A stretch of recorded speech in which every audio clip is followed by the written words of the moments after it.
chers abonnés, bienvenue à votre chaîne Congo Théâtre. Je suis Trésor Mbikavu, enseignant à l'université de Lubumbashi. La vidéo que nous réalisons aujourd'hui émane de notre communication présentée le 10 février 2022 à l'occasion d'un colloque organisé à l'université de Lomé au Togo sur le thème « Le théâtre au cœur de la cité, du mythe d'Isis au mythe contemporain ».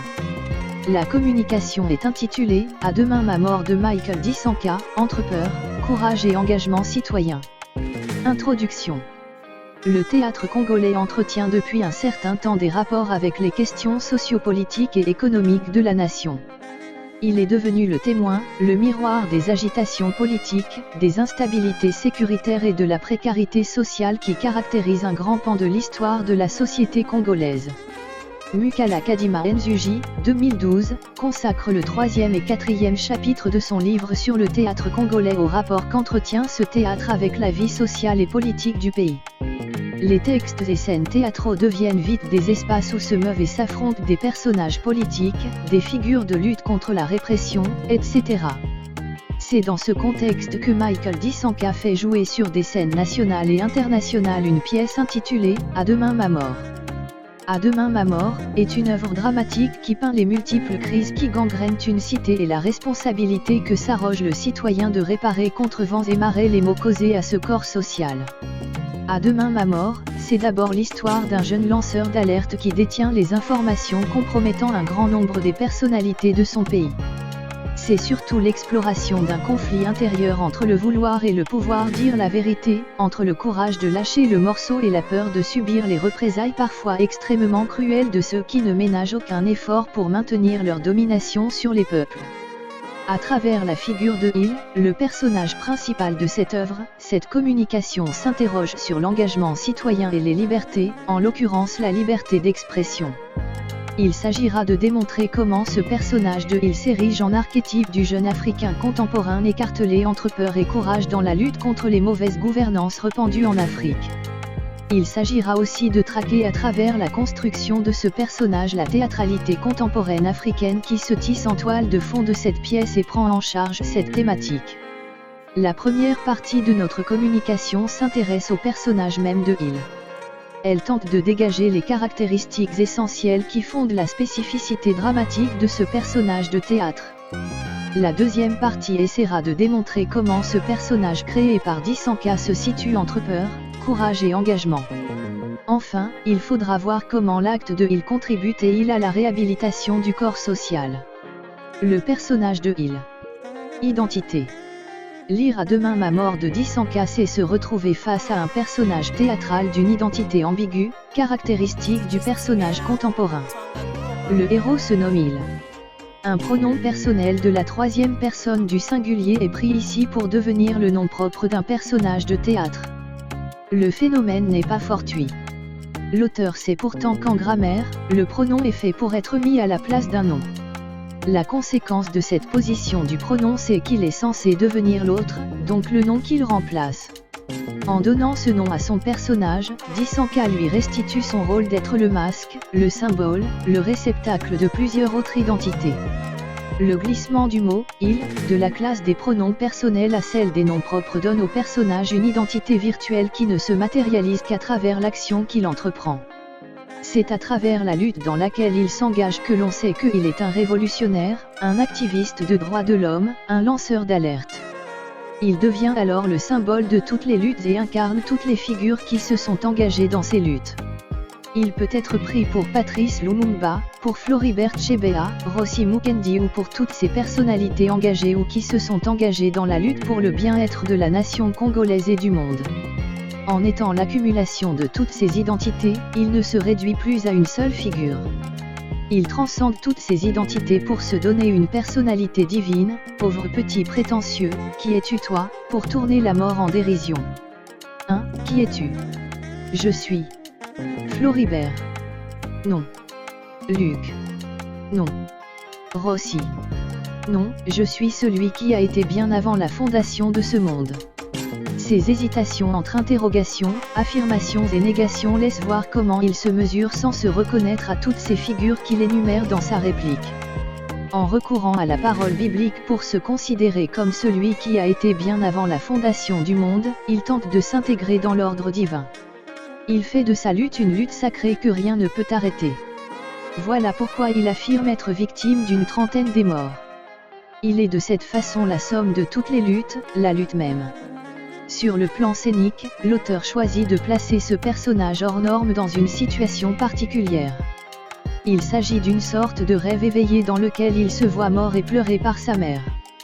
Cette exploration des états seconds permet à l'auteur de dépasser les contraintes de la dramaturgie pour exposer sur scène ce qui autrefois relevait de l'invraisemblable.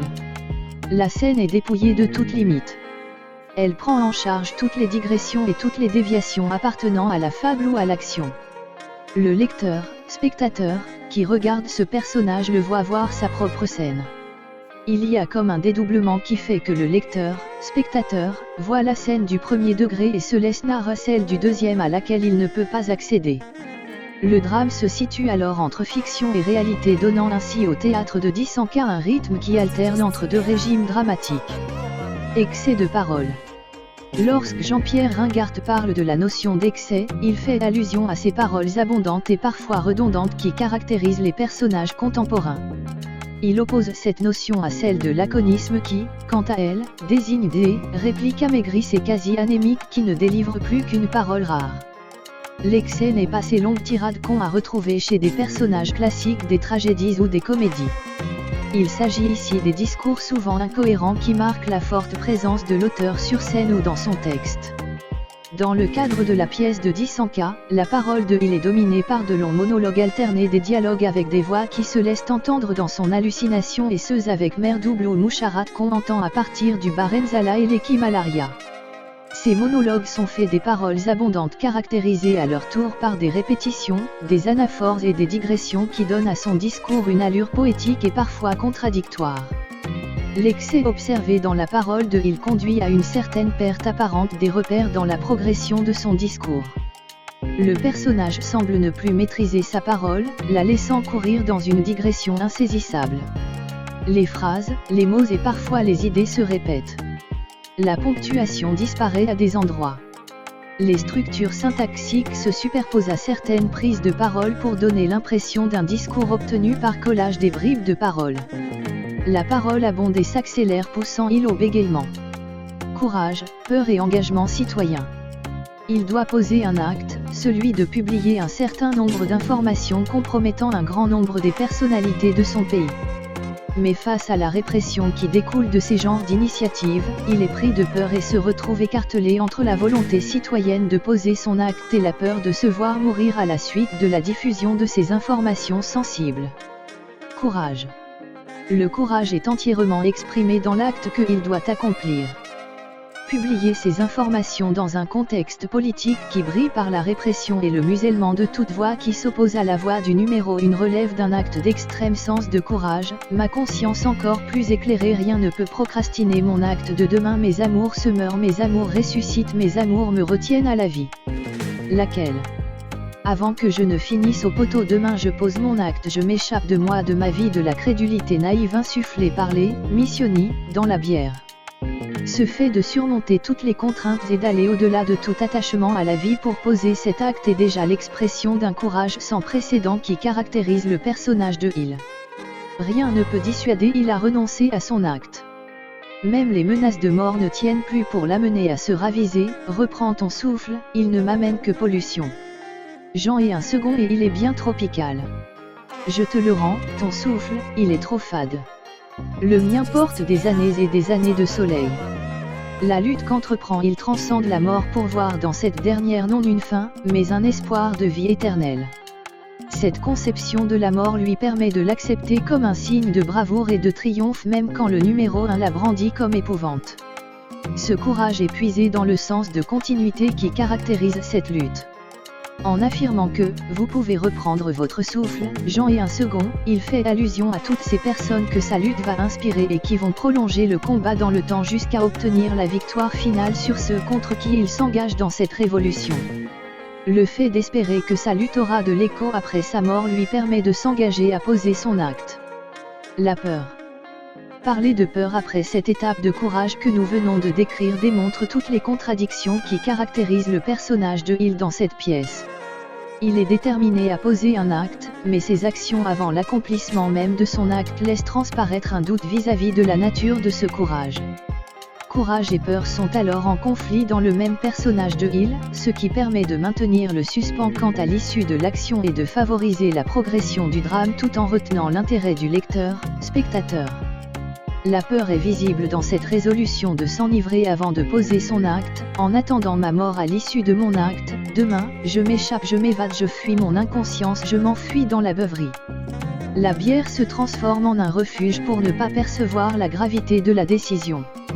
L'état second dans lequel il se retrouve lui permet de contenir l'horreur que provoque l'allusion à la répression qui suivra son acte. La peur est aussi exprimée dans la description de la violence que revêt la répression qu'organise le numéro 1 et sa suite à l'endroit de tous ceux qui tentent de se rebeller contre son pouvoir. Il voit un militaire qui dégaine une grenade. Il s'étonne bouche grande ouverte. Le militaire y introduit la grenade. Explosion. Noir. Il voit sa tête en petits morceaux insignifiants éparpillés dans ce noir. Cette description prise en charge par une voix narratrice rend compte de la violence qui caractérise la pièce. Cette violence devient l'origine de toutes les peurs et de tous les doutes qui animent le personnage de Hill. Il plonge dans la beuverie pour ne pas affronter face à face la violente répression du régime que met en place le numéro 1. Engagement citoyen. L'engagement citoyen est d'abord révélé par les rôles que Hill s'assigne dans cette lutte. Il se dit être la voix des sans-voix, refuse la place de la victime que le régime lui impose pour prendre celle du savant qui pense et développe son terroir. Il veut être le visionnaire qui conduit son peuple impasse après impasse vers un avenir radieux. Il est non seulement le porteur de toutes les luttes, mais aussi de toutes les voix qui luttent. Son rôle devient symbolique, sa mission sacrée. Il s'engage à côté du peuple, il s'engage pour défendre la cité. Il s'engage à poser son acte. Quoi qu'il arrive, au moins il l'aura fait. Ce geste est transformé en un acte salutaire, ses conséquences en sont devenues glorieuses. Il doit publier ces informations pour étaler au grand jour les déviations des personnalités du pays. Il pose cet acte pour déclencher une révolution. Internet ainsi que les réseaux sociaux deviennent des outils qui contribueront à la réalisation de ce projet. Il publie quelques minutes avant sa mort toutes ces informations et inspire une révolution comme il le souhaitait. En définitive, cette pièce de Michael Disanka présente un personnage contemporain qui par son identité, son caractère et sa lutte se montre comme le symbole de l'engagement citoyen et l'incarnation d'une réparation du corps social morcelé par les inégalités et les mauvaises gouvernances. Il se veut un archétype du jeune Africain contemporain déchiré entre peur, courage et engagement citoyen mais qui se doit de surmonter ses doutes et ses peurs pour transformer son engagement en un acte courageux et salutaire. Nous sommes arrivés à la fin de notre vidéo. N'oubliez pas de nous laisser en commentaire vos questions, et n'oubliez pas surtout de partager la page pour soutenir nos productions. Merci et à la prochaine.